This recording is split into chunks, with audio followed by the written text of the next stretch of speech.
What does it mean to live with dignity in a nation of wealth, while navigating a system that seems increasingly detached from the everyday struggles of ordinary people?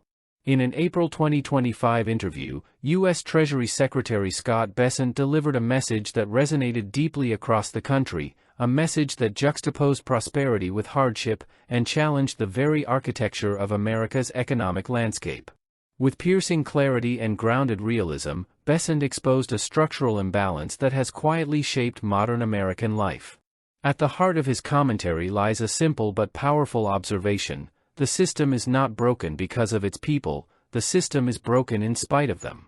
Look, I'm not happy with what's going on in the market today, but the distribution of equities across households, the top 10% of Americans own 88% of equities, 88% of the stock market. The next 40% owns 12% of the stock market. The bottom 50 has debt. They have credit card bills, they rent their homes, they have auto loans, and we've got to give them some relief. That I was struck by the statistic from last year. That's the message right there. Just as a bystander, I'm like, wow, okay. All right, or that I like the examples, and I was really struck by two different statistics last year. Summer of 2024, Americans took more European vacations than they had in history. Summer of 2024, more Americans were using food banks than they ever have in history. I went into two food banks near my hometown to ask, what's the story? And they said, it really takes, for a lot of people, it's a loss of dignity to walk in a food bank. Of course. But they were seeing a new phenomenon, that it wasn't their traditional clientele. It wasn't people who'd lost their homes. It wasn't people out on the street. These were working families who could no longer, $100 at the grocery store, that basket of groceries every week, they were missing 5, 6, 7 things, and they were coming to the food bank to top up. So that's not a great America. Record European vacation, record food banks. And no reason we can't keep the record European vacations going, but we got to take care of these other people. And you know what? That they don't want handouts. The Democrats had this strategy called Compensate the Loser. So first of all, the name of that strategy, I don't think the bottom 50% of Americans are losers. I think the system hasn't worked for them. I think that they are winners. It's just a bad system. So we are going to fix the system. And look, they want good jobs. They want their kids to do better than they do. They want to own a home. They want to pay down their debt. That this isn't hard. And I think that we can do this in the next 4 years. Bessent's analysis began with numbers. Sobering numbers. The top 10% of Americans own 88% of equities, he stated. The next 40% own the remaining 12%. And the bottom 50%? They have debt, credit cards, auto loans, rent. They have no equities. They have no cushion. This clear, accurate articulation of data served not just as a critique of wealth distribution, but as a springboard into a broader examination of modern economic values. Where traditional analysis might stop at statistics, Bessent extended the discussion into lived reality, into the complexity of human nature and the fragility of dignity in economic life. He offered a telling contrast drawn from the summer of 2024. More Americans took European vacations than ever before, he explained.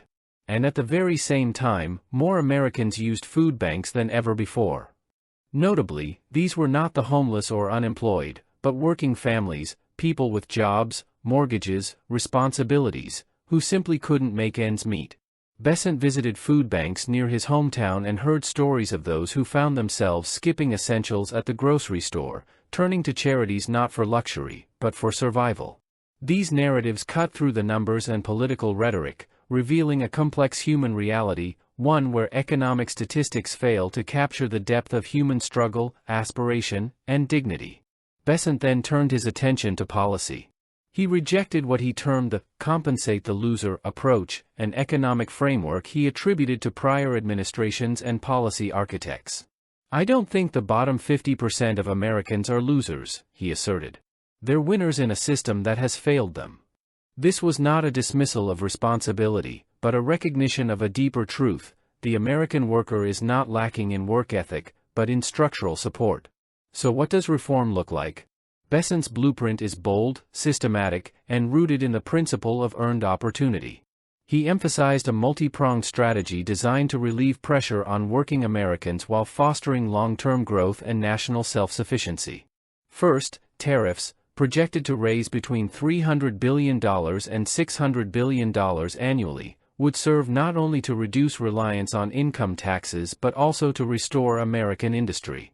This approach, he argued, is backed by evidence. A 2023 MIT study showed that previous tariffs on Chinese imports raised consumer prices by only 0.7%, far less than critics had warned. Second, tax relief. Bessent proposed exempting tips, overtime, and Social Security income from taxation, directly targeting the earnings of America's working class. He also called for interest deductibility on U.S.-made automobiles, making domestic purchases more affordable for the average family. Third, reindustrialization. Bessent's plan envisions bringing factories back home, revitalizing domestic manufacturing, and reducing trade deficits, all while increasing job opportunities and stabilizing middle-income households. This is not nostalgia for a bygone era, but a pragmatic acknowledgement that economic security is built on production, not dependency. And finally, government reform. Through the newly formed Office of Government Efficiency, DOGE, Bessent aims to cut unnecessary spending, reduce inflation-adjusted outlays over 4 years, and restore a disciplined fiscal approach. This reflects a belief in lean governance, not smaller government for its own sake, but more accountable, streamlined institutions that serve the public interest. Beyond policy, what distinguishes Bessent's message is his tone. It is not vindictive. It is not ideological warfare. It is a respectful, thoughtful engagement with the real conditions facing real people. His commitment to intense listening, his rejection of simplistic handouts, and his focus on systemic reform reflect a deeper psychological insight: people want to be needed. They want to work. They want their kids to succeed. His emphasis on clarity, expressed through precise statistics and grounded narratives, aligns with principles of effective communication. He respects complexity, listens deeply, and calls for policies that reflect the subtle, often intangible, interplay of aspiration, shame, and survival. His critique is not aimed at Americans, it is aimed at a model that forgot its mission. It is a reminder that policies must be designed not merely to measure growth, but to cultivate human dignity. Historically, such systemic shifts often come during periods of tension, when public sentiment, economic hardship, and political will intersect. We saw this during the New Deal, during Reaganomics, during the resurgence of American manufacturing in the post-war years. What Bessent proposes follows this lineage, a response born of necessity, crafted with restraint, and driven by an enduring belief in self-determination.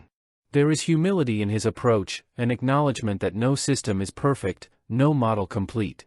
But there is also resolve, that if we are to hand the next generation a society rooted in opportunity, then we must dare to question what we've accepted and imagine what is possible. To conclude, the current economic moment, where luxury and despair coexist side by side, demands more than sound bites. It demands a new national conversation.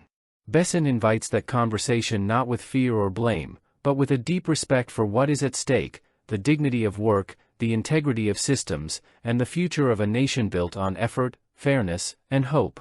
This isn't just economic policy. It's a cultural reformation. And at its heart lies a simple truth: people don't want charity, they want a chance.